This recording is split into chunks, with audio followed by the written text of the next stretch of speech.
So we did an activity I called method speed dating, and and so once the groups had their research questions, then we did like as a collective, like I don't know, I gave myself like 3 minutes to present a method, and everybody made notes and asked questions, and then we moved on.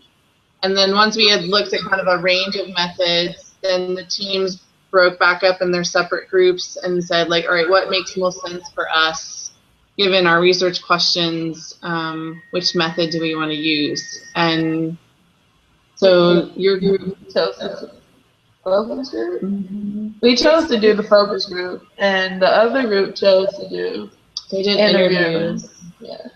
So we basically had 2 focus groups with service providers, and we wanted to talk to service providers that interact one-on-one with you. Mm-hmm. And so we had 2 focus groups. We had like 10 participants, and we broke it into 2 focus groups. And the other group interviewed youth, as well as we had like a round the table type interview with the research team. And we did 2 interviews just to get the perspectives and experience of our group, as well as other youth in the community that had wanted their voice to be heard in the research as well.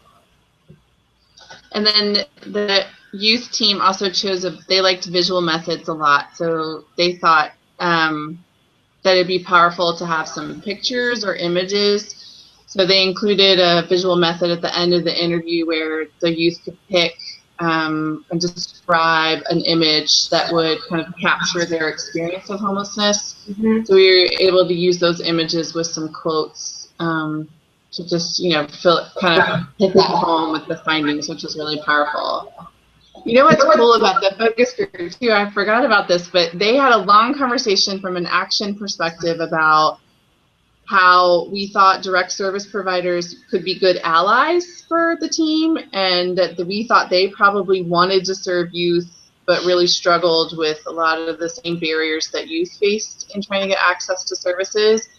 And the focus group was just such a brilliant method selection, because they knew that if they had direct providers together in a group, that they would be hearing that they had common experiences, and then they would also be able to talk with the youth facilitators, the team members, because they facilitated it, not me, that then they would be able to have some dialogue. And they built quite a few allies through that process of people who left saying, like, let me know what you find. I want to be part of what you do from here. And when we ended up doing community presentations and now doing some action stuff, those folks have stayed in the loop. It was such a brilliant choice that, like, it was relational, as well as data collection. And I think so. It's action through the methodology. Yeah. Then we're able to use action through the findings. That's so cool. Yeah, I think what was like really interesting in from the focus group perspective was actually hearing from the service providers, mm-hmm. because when you're interacting with them one-on-one, you don't hear the perspectives that they have, actually like sitting them down and having a conversation with them. And it was like very interesting, because we had different perspectives about them, and it just changed a lot of our perspectives, actually hearing one-on-one of the barriers that they face, as well as trying to help them.